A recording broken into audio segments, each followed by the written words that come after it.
এই যে দেশ, পাহাড় নদী ঘেরা শস্য শ্যামলা, তবু খবরের কাগজ থেকে জনজীবন শুধু রক্তের হামলা।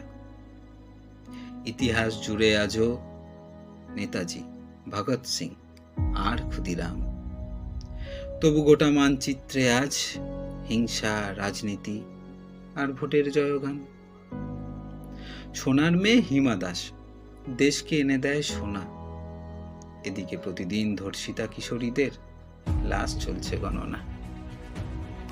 এদেশ চাঁদেও খুলে দিয়েছে নিজেদের দরজা, কিন্তু ঘরে আজও মেয়ে জন্মালে এক মুখ লজ্জা। শুধু বইয়ের পাতায় আর জাতীয় পতাকার পাশে জেগে থাকে স্বদেশ। এদিকে ভাষা থেকে জীবনযাপন, সবেতেই ঝাঁচকচকে বিদেশ। মন্দির, মসজিদ, গির্জায় সুরক্ষিত রয়েছেন প্রভু। মানুষ কিন্তু আজও বোঝেনি ধর্ম বলতে মানুষই শুধু। গরিবের দুবেলা রুটিতে আজও ক্ষমতারা এসে ভাগ বসান, তবুও প্রতি আগস্টের 15 তারিখে